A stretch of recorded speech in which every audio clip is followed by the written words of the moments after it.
Hi guys, welcome to my YouTube channel. My name is Caroline for Calicious Loves. So I'm going to be doing like a series of 4 videos on wedding prep. So the reason why I am doing this series on wedding planning prep is because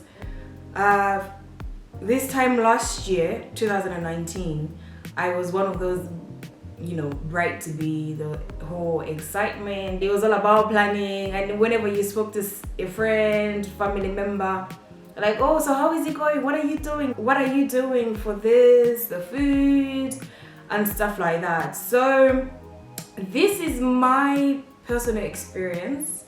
I am just sharing. If you are soon to be getting married, congratulations. If you're just here for the gist, yes, that's what I'm talking about. You don't have to do anything that I did or that I feel is a better way to do your planning. It's your wedding, it's your party, so you decide what to do. But I feel like there's no harm in just hearing how other people went through their weddings or what they experienced. So that's what I'm going to be doing today. I'm going to be sharing. And also, the reason why I am doing this video now, we've just come back from the holidays. People have popped the question. I feel like this is the time of the year where you have so many brides to be and people are planning. Anyway, let's get into it. Today, I'll be talking about 4 things I focused on for the wedding. Okay, guys. So he has popped the question. You've said yes. You've decided to get married. You can just go to court with your parents, sisters and brothers, friends, get married or do church, whatever you prefer. But no, you decide to throw a party, celebrate your marriage with your closest friends, family, and there's then +1+1s. You want to book a venue, you do catering and stuff. So you're throwing a massive party. So this is not about you anymore, because if you want to do something that's specifically about you, you won't go to this length of booking venues, doing catering, spending lots of money.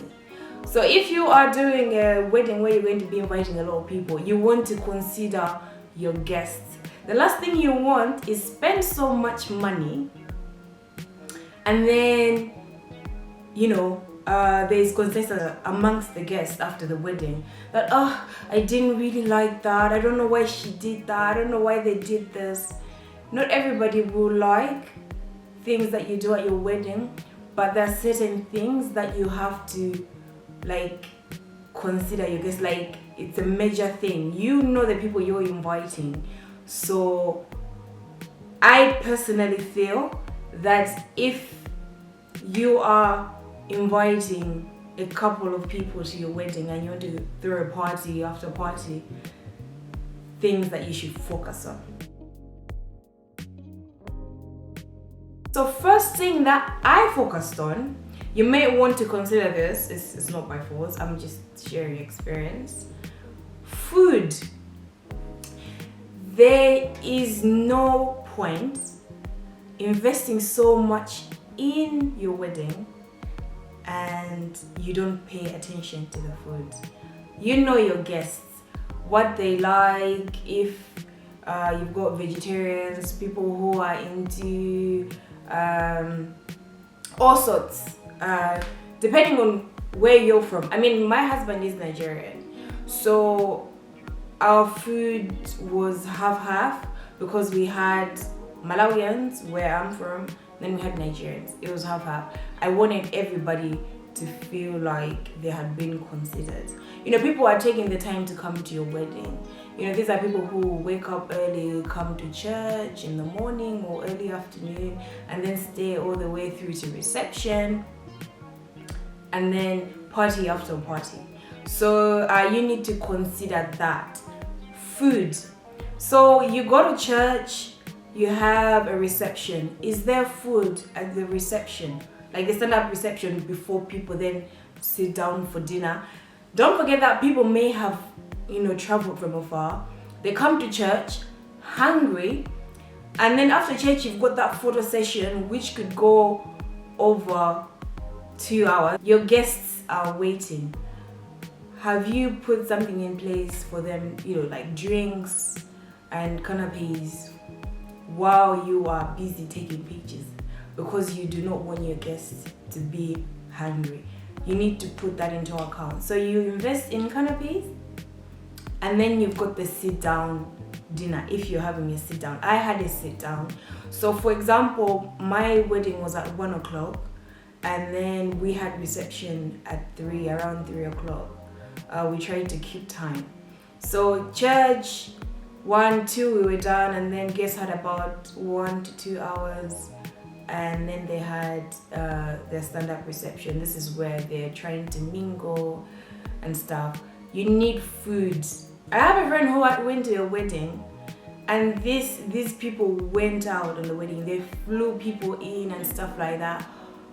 But guess what? The food was served really late. And this is the only thing that I hear from this friend of mine. Like, oh my God, we didn't eat. Oh, I was so hungry. We were just standing there. It's like they didn't know what they did. No, your guests need to eat. This is how they'll forget that things are not going well. People like to eat and drink at a wedding. I mean, that's the whole point of a wedding. We're going to eat and drink. So that was one of our priorities for our wedding. Like majority of our budget went into food. So you might want to consider that, depending on how you want to do it. Make sure your guests don't stay hungry. And we also saved late night food. So after the sit down dinner, we went through the program and stuff like that. When people are dancing and drinking, at some point they do get hungry. You know who your usual party people are and who you're going to invite to the wedding. So people get hungry, and we also did like late night snacks. Secondly, drinks. If it's alcoholic or non-alcoholic, your guests, your usual suspects. You need to cater for the people that will be the last people to leave, and the people who will be the first to leave. Equally, they are all coming to support you in your day. Make sure that you consider them. If you know there are people who don't drink alcohol, and there's some guests who tell you what they want. Like because we had very close friends and family, so we know the kind of drinks that most of you people would drink. So we focused on that. You don't want people feeling thirsty or saying, oh, they didn't really have this, like the usual stuff. So drinks, people, drinks. Thirsty people be coming. Okay, you know your guests, so make sure that they are covered. Even if it's water, if they like to swim in it, make sure you get enough water, because the last thing you want is, oh, there wasn't enough drinks and that. And it's not a good thing. You put so much time investing in the wedding, and you want your guests to feel appreciated and, for them to have a good time. Number 3, DJ. So if you like to party, you want the DJ to keep the party going. You don't want a DJ that's going to make your party drag. And DJs do come expensive. So if you're someone who likes to have a good time, like I do, and your guests, they like to have a good time, like my guests like to have a good time, I would say invest in a DJ. And also, depending on where your guests are from, you might want to have a list of songs for the DJ to play. I don't expect all the DJs to know Malawian songs, so I had to write a list of Malawian songs. For the parents, for the other guests that came from Malawi. There's okay, I'll give an example. Nigerian music. Everybody is very well acquainted with Nigerian music, but I just wanted to have that Malawian feel. So if your DJ is not where you're from, you might want to give them a playlist of songs to play. You can give them specific times for them to play a certain song, or just at any time throughout the party. But you want people to have a good time, so you might want to invest in a good DJ. Okay, because once people have eaten, the parents have gone to bed, it's the party people that are going to lock it down. So you want people to have a good time to the last drop. Like when the DJ stops the music, people are like, no. I'm like, yeah, we have to go. Like, oh man, already? We just started. You want that kind of a DJ. And trust me, when your guests have a good time, that's all that matters at that point. Of course, you as a bride and groom having a good time. You want your guests leaving and say, oh man, yesterday was so much fun.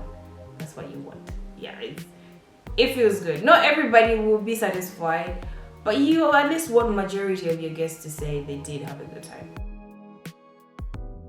Number 4, your guests. Okay. How do I say this to all my African sisters? You know how it is with weddings, yeah? You've got your mom, and then you've got your dad, and then you've got your other half's parents and sisters. They all want to bring guests, friends, this and that. All well and good. But it's your wedding, okay? Especially if you are the one paying for everything. You need to stand your ground. Do not be pressured into inviting people you do not want to invite, or people you barely know. Weddings are expensive, and most of the times you pay according to how many people you're inviting. Coming from venue or the food, if you're ordering like chairs, tables, all these things depends on how many people you're inviting. The last thing you want to do is pay for someone who you do not know or who you do not want at the wedding. I know this is very hard, especially if you have very close family and Africa. Like I'm the first person in my family to get married, and there was this pressure of, oh, I want my friend to come, this and that, especially from my mom. But I was like, you know what? No. I want to invest in my wedding for the people that I'm close to, for the people that I'm going to remember when we take the pictures. And I don't want to have so many people at my wedding and then run out of food, and then have the same people say, oh, we did not have a good time. Oh, there wasn't enough food. Because what? Someone who I do not know came to the wedding or was forced into it. No, people, you want to, throw your wedding and have people that are very, very close to you and have a good time without saying, oh, we've spent so much, why are all these people here? It's testing times though, with family who will tell you do this and that. You just need to stand your ground and tell them that this is how I want it to be done. Be very gentle. You know what your family is like. You could either be gentle or you could just rip the bandage. Like some of us will be like, no, I'm not having that. Sorry, can't do. Nah. Just stand your ground. Of course, though, you will have to compromise, but don't let it ruin your pocket because you're trying to please your parents to bring an extra 100 friends, or you want the whole church invited. Let's be realistic, guys. Once you start planning a wedding, you realize that things start to add up. The little things. You've got the makeup artist, hair, flowers, tablecloths. It does add up, and you want to throw a good party for the closest friends to you. So guest list, just because we talk once every 5 years, no. Okay, so I had the church and then the sit down reception, and then we had an evening reception where some of our other friends came in the evening. I mean, you know, not everybody will be happy that they're invited to the evening reception, but you just have to do what you have to do. Got those 4 things: food, we need to eat at this wedding; drink, we need to drink; oh, DJ, we need to party. Without a good DJ, not a good party. 4, guests, the closest to you who you have a fabulous time with. Alright guys, so thank you so much for watching. I hope you enjoyed this video. I'll see you in my next video where I'll be talking about things I did not bother doing on my wedding, or things I did not bother prepping for or taking into account on my wedding. So thank you so much guys. Speak to you soon. Don't forget to subscribe and share this video with all your friends that are planning a wedding or who just like gist. Alright, bye!